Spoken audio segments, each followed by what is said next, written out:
Avis vascular centre మన దేశంలోనే the best varicose vein hospital.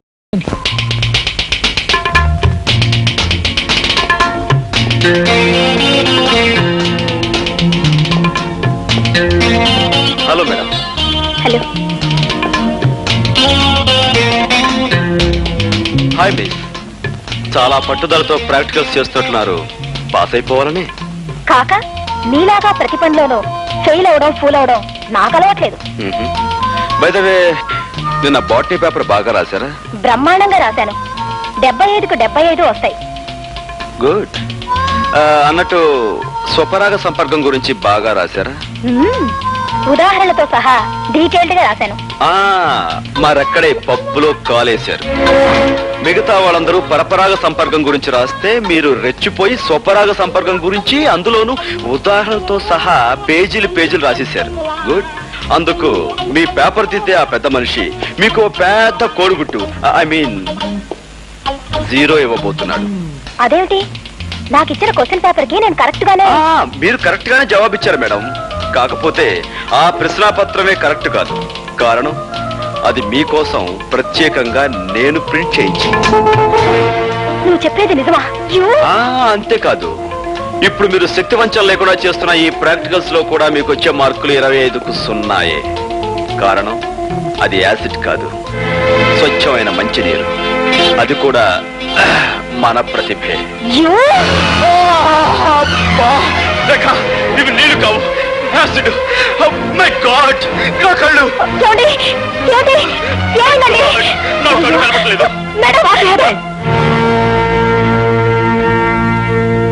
తగడు. Boss, ఇదిగో బాగా నటించి మంచి పేరు తెచ్చుకో. చూపిస్తాను పడాక. డాక్టర్, ఎలా ఉంది డాక్టర్? ఏమైంది డాక్టర్? అంటే పోయిందమ్మా. ఏం పోయింది? చూపు పోయింది. My God. అది కాన్సన్ట్రేటెడ్ యాసిడ్ కాకపోవడం వల్ల మొహం మాత్రం కాలిపోకుండా మిగిలింది. అది అదృష్టం అని చెప్పాలి. అంటే అతనికి ఇంకా చూపు వచ్చే మార్గమే లేదా? ఓ 15 రోజుల్లో ఢిల్లీ నుంచి డాక్టర్ ధైర్యం అని ఐ స్పెషలిస్ట్ ఒకతను వస్తున్నాడు. ధైర్యం వస్తే భయం లేదు. అతనికి చూపు వస్తున్న ధైర్యం నాకుందమ్మా. అతను ఒకసారి చూడొచ్చా? వెళ్ళమ్మా, ఆ భాగ్యంలో దర్చు. వెళ్ళు.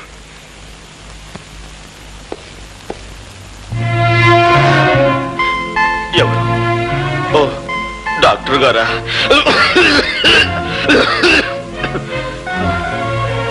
డాక్టర్, ఈ సమయంలో నాకేమనిపిస్తుందో తెలుసా?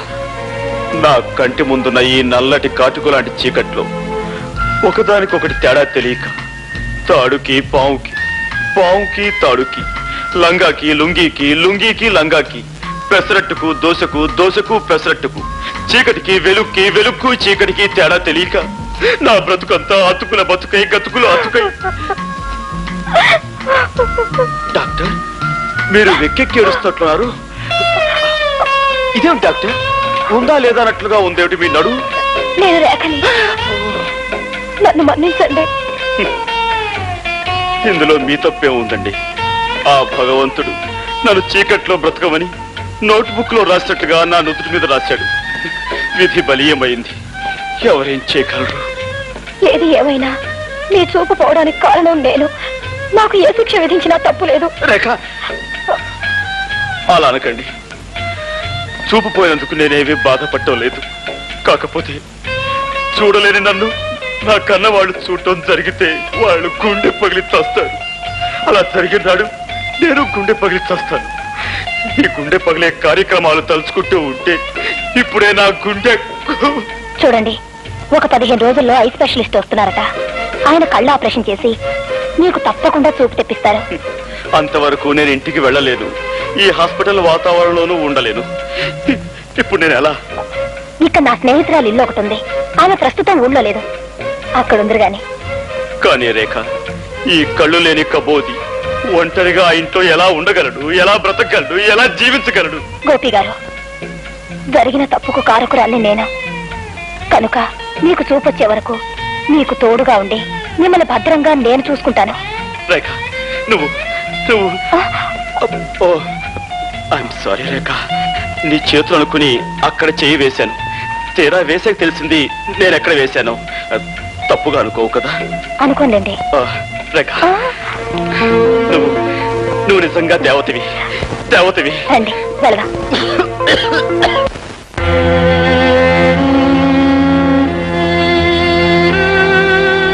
వీళ్ళే సార్ 3 రోజులుగా నిరాహార దీక్ష చేస్తున్నారు. వీడు వీళ్ళ లీడర్. ఏమయ్యా పెద్దయినా, ఏమిటి మీకు వచ్చిన బాధ? ప్రభుత్వం వారు ఏర్పాటు చేసిన విధంగా మాకు ఆహార పదార్థాలు ఏమి అందటం లేదండి. మాకు న్యాయం జరగాలని మేము నిరాహార దీక్ష చేస్తున్నాం. భలేవాడివయ్యా, అందుకని అన్నం మీద కూర్చుంటావా? మీ కష్టం సుఖం చూడటానికి కదా నేను ఇక్కడుంది. మీకు న్యాయం జరిగేటట్టు చూసే బాధ్యత నాది. పద రాబోయే అన్ని విషయాలు ఆఫీస్లో మాట్లాడుకుందాం. లే లోపల పద.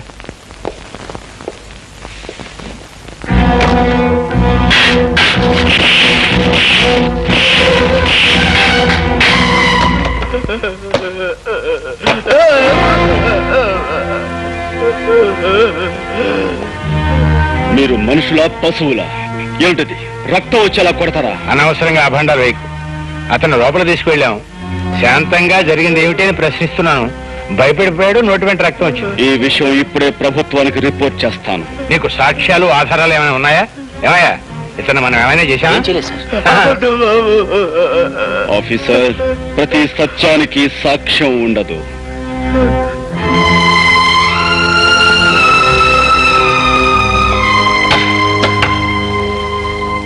నువ్వు నీ అబ్బకే పుట్టావంటానికి సాక్ష్యం ఉందా ఆఫీసర్?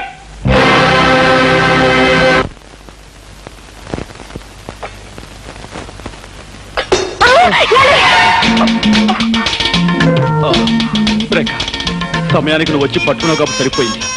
లేకపోతే కింద పడిపోయి ఏ కాలో విరగొట్టుకునేవాడిని. దాంతో గుడ్డితనానికి తోడు ప్రత్యేక ఆకర్షణగా కుంటికాలు ఒకటి మిగిలిండేది. అసలు నా తోడు లేకుండా ఎందుకు కదిలారు? గుడ్డి పీనుగునైనా ఆకలి తప్పుతుందా, తింటం తప్పుతుందా? వంట పూర్తయిందా? ఇక్కడే అయిందండి. రండి.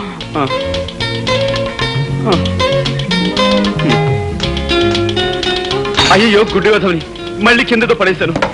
అయ్యో ప్లీజ్ మీరు కదలకండి, నేను అన్నం కలిపి పెడతాను. రేఖ, నీకు చాలా శ్రమిస్తున్నాను. నువ్వు నాకు ముద్దలు కలిపి పెడుతున్నావు, పట్టుకు నడిపిస్తున్నావు, స్నానం చేయిస్తున్నావు, తల దూవుతున్నావు. ఇవన్నీ నీ చేత. ఇంకెన్నాళ్ళు? 4 రోజులేగా. అంతేనంటావా? దేవతలంటే నీ నీడలో నా జీవితాంతం గడపవలసి వచ్చిన సంతోషమే. ఏమిటది? నేను నొక్కుతుంది బుక్క? అవునండి. గుడ్డి వెధవని ఏం చేస్తున్నానో నాకే తెలియటం లేదు. ఐఎమ్ సారీ అండి. పర్వాలేదండి. పర్వాలేదంటారా? అన్నం తినండి.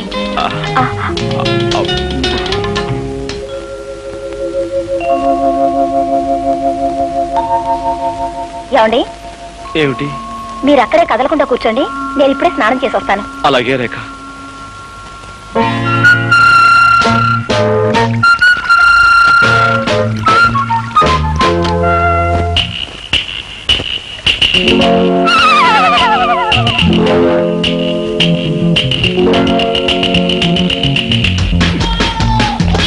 అయ్యో, నన్ను రక్షించండి, నన్ను కాపాడండి. ఏమండి? అయ్యో, హెల్ప్ హెల్ప్ హెల్ప్! ఏమండి, నన్ను రక్షించండి, నాకు చాలా భయంగా ఉందండి. ఏమండి? ఏదో మీద పడిందండి, మెత్తగా దూదు బోట్ల మీద పడేసరికి నా గుండె అదిరిపోయిందండి. అందుకే మిమ్మల్ని కేకేశాను. ఇంతకీ ఏమిటండి అది? పిల్లండి, ఏ బల్ల మీద నుంచో మీ మీద దూకుంటుంది. పిల్ల? దాని కారణంగా మిమ్మల్ని కంగారు పెట్టాను. ఏమండి, ఏమిటండి ఇదంతా తడితడిగా ఉంది? సబ్బు. సబ్బా? అంటే మీరు సగం స్థానంలో ఉండగా పిలిచానా? అయ్యో, మిమ్మల్ని చాలా ఇబ్బంది పెట్టాను. ఐఎమ్ సారీ రేఖ. పర్వాలేదండి. గుడ్డి కళ్ళు గుడ్డువైనా సబ్బు పడితే మండుతాయి కదా. అమ్మా, సబ్బు పడి కళ్ళు మండుతున్నాయి. ఏమండి? సారీ. ఇదో రండి, కళ్ళు కడుగుతాను. అలాగేనండి.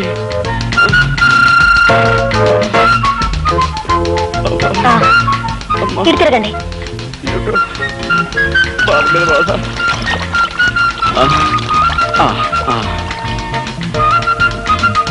అది షాంపూ అండి. ఏమండి, మీరు తలంటి పోసుకోలేదా? లేదండి. అయ్యో, ఇదేమిటండి? శ్రావణ శుక్రవారం పూట ఆడపిల్లలు తలంటి పోసుకోపోవడం ఏమిటి? ఉండండి. వద్దండి, వద్దు. ఏమండి, ఒక గుడ్డివాణ్ణి తీసుకొచ్చి మీరు ఇన్ని సేవలు చేస్తున్నారే, అలాంటి మీకు కనీసం ఇదైనా చేయనియండి. ఇలా చేసైనా సరే మీ రుణం తీర్చుకోనివ్వండి. ఏమండి, ఈ కళ్ళు లేని కబోదు గురించి మీరు సంకోచిస్తున్నారా? ప్లీజ్ ఎక్కడైనా సెటిల్ అవ్వండి. రండి. ఏమండి? Thank you.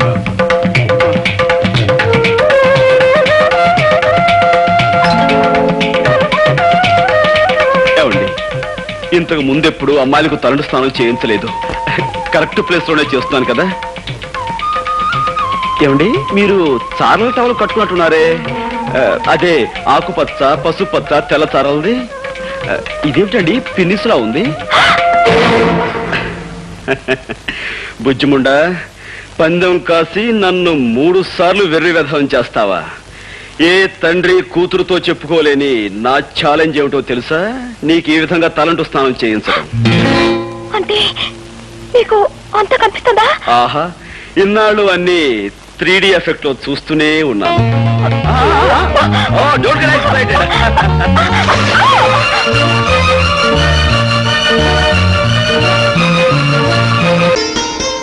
గోపి, గోపి,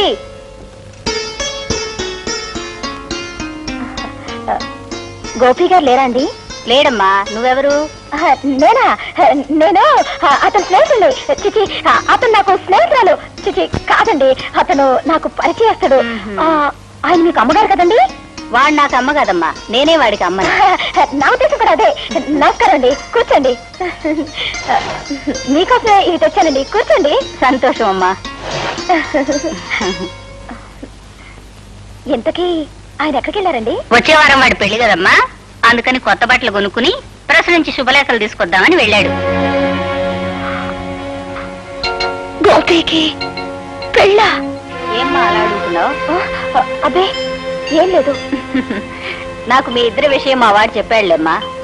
చెప్పేశారా? అంతా చెప్పేశారా? ఆహా, అంతా చెప్పాడు. తాను ఛాలెంజ్ చేసిన సంగతి, బాత్రూమ్ లో తలంచిన సంగతి, మేమిద్దరం ప్రేమించుకున్న సంగతి అంతా చెప్పేశారా? వాడు చెప్పలేదమ్మా, ఇప్పుడు నువ్వే చెప్పావు. ఏమిటండి మీరు అనేది? పోలీస్ ఆఫీసర్ తల్లిని ఎదటి వాళ్ళ నుంచి నిజం రాపట్టడం నాకంత కష్టమేం కాదు. ఇంతకీ నీ పేరేమిటమ్మా? రేఖ. ఆహా, మీ నాన్నగారు ఏం చేస్తారు? జైలు సూపరింటెండెంట్ జగన్నాథం గారే మా నాన్నగారు. జగన్నాథం కూతురువా నువ్వు? ఏమిటి అలా అడుగుతున్నారు? అబే ఏం లేదమ్మా. ఎందుకమ్మా నిజం దాచాలని ప్రయత్నిస్తావు? బాబు, నేను ఇప్పుడే జగన్నాథం గారి దగ్గర నుంచి వస్తున్నాను. ఆయన నాకంతా చెప్పారు. అంతా చెప్పేశాడా? ఆహా, అంతా చెప్పేశారు. చేతులెత్తి దండం పెట్టినా, న్యాయం చేయమని దీనంగా ప్రార్థించిన, కేవలం సాక్ష్యాధారాలు లేవంటూ పట్టించుకోని సంగతి, నిర్దాక్షిణ్యంగా వెళ్ళగొట్టిన విషయం నీతో చెప్పేశాడా? ఆయన చెప్పలేదమ్మా, ఇప్పుడు నువ్వే చెప్పావు. పోలీస్ ఆఫీసర్ని అవతల వారి నుంచి నిజం రాబట్టడం నాకు పెద్ద కష్టం కాదమ్మా. నాకు ప్రమోషన్ వచ్చే సంగతి నీకు చెబుదామని వచ్చాను. కానీ ఇప్పుడు నీకు న్యాయం చేయని వ్యక్తిని ముందుకొచ్చి చేతులు జోడించి దయచూపని ప్రార్థించేలా చేస్తాను. వద్దు బాబు. రేఖ, నాతో రా.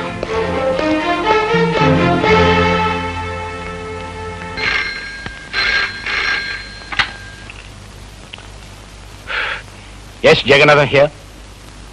ఎవరు? ఇన్స్పెక్టర్. ఏమిటి విశేషం? వాట్? నమ్మలేకపోతున్నాను. ఒక ఆడపిల్ల ఒక మగాన్ని రేపు చేయడమా? ఎలా కుదురుతుంది? కుదిరిందని అతను కంప్లైంట్ ఇచ్చాడు, చేశారని ఆ పిల్ల ఒప్పుకుంది. మధ్యలో మీరెందుకండి అనవసరంగా బీపీ తెచ్చుకుంటారు? పీపీ గారు,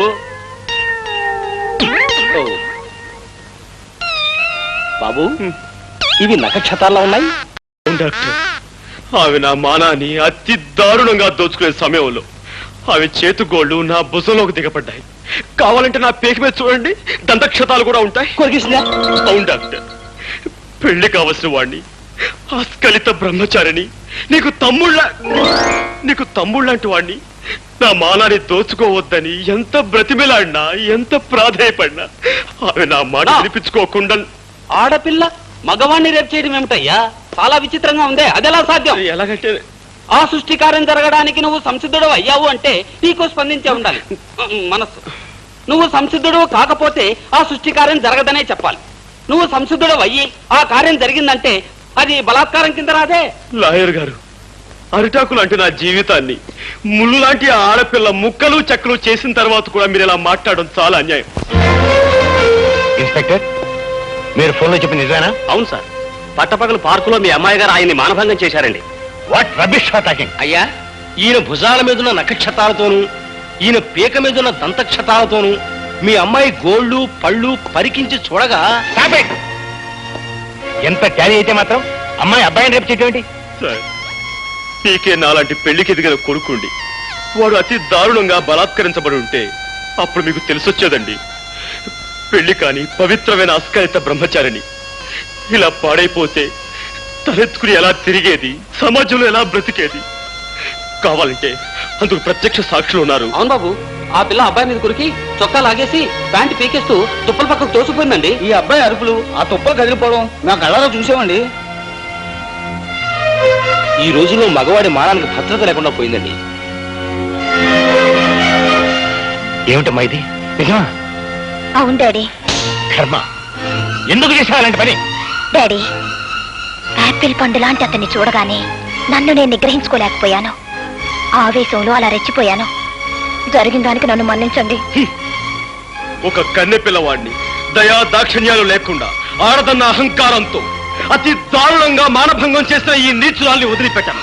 ఏమైనా సరే కోర్టుకి ఈడుస్తానని కోల్పోయిన నా బ్రహ్మచర్యం మీద ప్రమాణం చేసి చెప్తున్నాను. Thank you doctor. సాక్షులు రండి.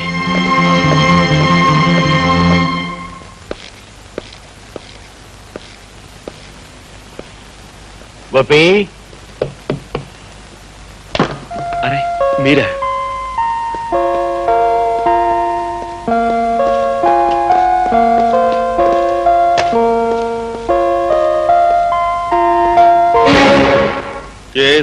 చెప్పండి. అదే బాబు, అమ్మాయి మీద నువ్వు ఇచ్చిన కంప్లైంట్ విత్డ్రా చేసుకుంటే. దాందే ఉందండి, నేను విత్డ్రా చేసుకుంటాను. కానీ చూసిన సాక్షులు ఊరుకోరే. వాళ్ళను కూడా ఎలాగో ఒప్పించి. నిజమే, కానీ రాకరాకొచ్చి ఒక్క కేసుని మా లాయర్ వదులుకోడే. లాయర్దే ఉందిరే గోపి, అతనికి కావాల్సిన డబ్బు ఇచ్చేద్దాం. ఇవ్వచ్చు అనుకోండి, కానీ పత్రికా విలేకరులు కూడా చూశారు కదా. నువ్వు ఒప్పుకుంటే. నేను ఒప్పుకోను కదా. గోపి, నీ మాటలను బట్టి చూస్తుంటే నన్ను ఎలాగైనా బజారు కొలాగాలనుకుంటున్నావని అర్థమవుతోంది. నేను నీకేం అన్యాయం చేశాను? మీరు అన్యాయం చేసి నాకు కాదు, అదిగో అటు చూడండి. ప్రపంచంలో ప్రతి ప్రాణిని ప్రేమగా మమతగా చూసుకునే ఆ కరుణామూర్తికి నువ్వు అన్యాయం చేశావు. 20 సంవత్సరాల క్రితం చట్టానికి ప్రతినిధిగా ఒక పల్లెటూళ్ళలో నువ్వు పనిచేస్తున్నప్పుడు దీనంగా నీ ముందుకి స్త్రీ వచ్చింది. మోదుబర్ల దౌర్జన్యం నీతో చెప్పుకుని న్యాయం చెయ్యమని, తనని కాపాడమని కన్నీళ్లు పెట్టుకుంది. కానీ డబ్బున్న వాళ్ళకు అమ్ముడు పోయిన నువ్వు సాక్ష్యం లేదు, రుజువు లేదు, ఆధారం లేదంటూ ఆమెను నిర్లక్ష్యం చేసావు. ఆనాడు నువ్వు చేసిన నిర్లక్ష్యమే ఒక నిండు కుటుంబాన్ని సర్వనాశనం చేసింది. ఆమెని వీధిని పడేలా చేసింది. నేను ఎక్కడో ఎప్పుడో సబ్ ఇన్స్పెక్టర్ గా ఉన్నప్పుడు 1,00,000 కేసు పెట్టుంటాయి. ఇవన్నీ ఎక్కడ గుర్తుంటాయి? మిస్టర్ జగన్నాథం, నేను చెప్తున్నా నా తల్లి గురించి. కేవలం సాక్ష్యం లేదన్న కారణంగా ఆమెను నిర్లక్ష్యం చేసి అన్యాయం చేశావు. అందుకు ఇప్పుడు నువ్వు ఆమెకు క్షమాపణ చెప్పుకోవాలి. చెప్పకపోతే నీ కూతురు మీద కేసు వేస్తాను, కోర్టుకు లాగుతాను. బాబు, ఏమిట్రా ఇది? ఆయన నీ పై అధికారి, ఆయనతో నువ్వు ఇలా ఘర్షణ పెట్టుకుంటే ఎలా? అమ్మా, ఈయన పై అధికారే కావచ్చు, ప్రెసిడెంట్ ఆఫ్ యునైటెడ్ స్టేట్సే కావచ్చు, కానీ ఇక్కడ అన్యాయం జరిగింది నా తల్లికి. బ్రహ్మరుద్రాదులు దిగొచ్చినా సరే ఈయన క్షమాపణ చెప్పుకుని తీరాలి. All right.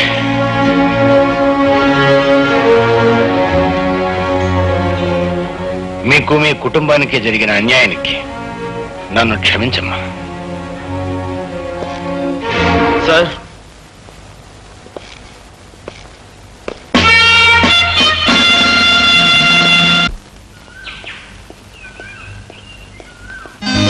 ఏంటిది బలిలాగా? బల్లిలా కాదు పిల్లోడా, ఈ దేశం ఎలాగో నా మీద రేపిస్టని ముద్ర వేసింది. ఇక నాకు ఈ జన్మలో పెళ్లి కాదు. కనీసం నిన్నొక్కసారన్నా రేప్ చేస్తే ఆ తృప్తైనా మిగులుతుంది. ఏంటి, నువ్వు నన్ను రేపు? ఏమిటి, కొంపదీసి నిజంగా రేపు చేస్తావా? అవును, ఇక్కడే ఇప్పుడే. చూడు, ఒక ఆడపిల్ల ఒక మగవాడిని రేపు చేయటం అంటే అంత సులభం కాదు. దానికి తగినంత బలం కావాలి. బలం కావాలంటే ఏం చేయాలి? అది ఊర పిచ్చుకున్న లేహ్యాన్ని బాగా తినాలి. ఊర పిచ్చుకలేహ్యమా? తర్వాత తర్వాత మదన కామరాణి భస్మాన్ని నీళ్ళలో కలుపుకొని తాగాలి. ఆ తర్వాత ఎక్సర్సైజ్ చేయాలి, యోగాసనాలు వేయాలి, బస్కీలు తీయాలి, దండీలు తీయాలి. ఇవన్నీ చేస్తూ ఉంటే నీకు బోల్డంత బలం వస్తుంది. ఆ తర్వాత రేపు చేసుకోవచ్చు.